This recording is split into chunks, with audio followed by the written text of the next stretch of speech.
Charles Martin Hilary amezaliwa Oktoba 22 mwaka 1959 katika kitongoji cha Jang'ombe, Zanzibar, na mwaka 1968 yeye na familia yake walihamia jijini Dar es Salaam na kujiunga na shule ya msingi Mchikichini iliyopo Ilala jijini Dar es Salaam. Mwaka 1980 Charles Hilary alijiunga na Radio Tanzania Dar es Salaam RTD, ambayo kwa sasa inafahamika kama TBC Taifa, na kaitumikia kwa miaka 14 hadi mwaka 1994 alipoamua kujiunga na IPP Media kupitia Radio 1 Stereo. Baada ya kutumikia Radio 1 Stereo kwa miaka 9, mwaka 2003 ndio safari yake ya kufanya kazi kwenye vyombo vya habari vya kimataifa ilianza rasmi kwa kujiunga na idhaa ya Kiswahili ya Ujerumani DW maarufu kama Deutsche Welle. Miaka mitatu baadaye, yani 2006, Charles Hilary aliamua kutafuta changamoto mpya na kujiunga na shirika la utangazaji la Uingereza BBC na kuweka rekodi ya kuwa Mtanzania wa kwanza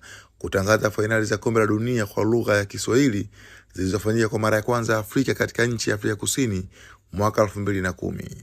Ni wengi walitangaza, lakini Charles Hilary alitangaza live kutokea uwanjani, huku redio zingine zikifanya hivyo kwa kupitia TV na sio kuwepo uwanjani. Baada ya utumishi wa kiwango cha juu kwa miaka 12 katika media za kimataifa DW na BBC, akiwa na umri wa miaka 55, Charles Hilary alirejea Tanzania na kujiunga na Azam Media, ambayo ilikuwa imeweka uwekezaji mkubwa na mapinduzi makubwa katika sekta ya habari nchini. Charles Martin Hilary alidumu Azam Media kwa miaka 6 pekee baada ya Desemba 30, 2021 mwenyekiti wa Baraza la Mapinduzi Zanzibar na Serikali ya Mapinduzi Zanzibar Hussein Mwinyi kumteua kuwa mkurugenzi wa idara ya mawasiliano ya Ikulu Zanzibar, wadhifa ambao amefariki alfajiri leo akiwa bado anautumikia.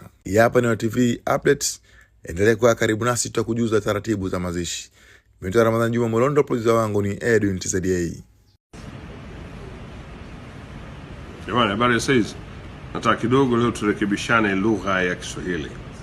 Nasikia watu wengi wanasema huyu dada yake na Ivona, au huyu mjomba wake na Charles.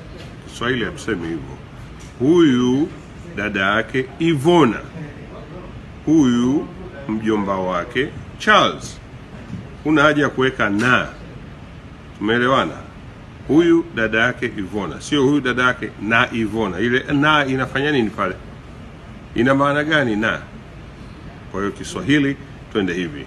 Huyu dada yake Ivona, huyu mjomba wake Charles, sio huyu mjomba wake na Charles.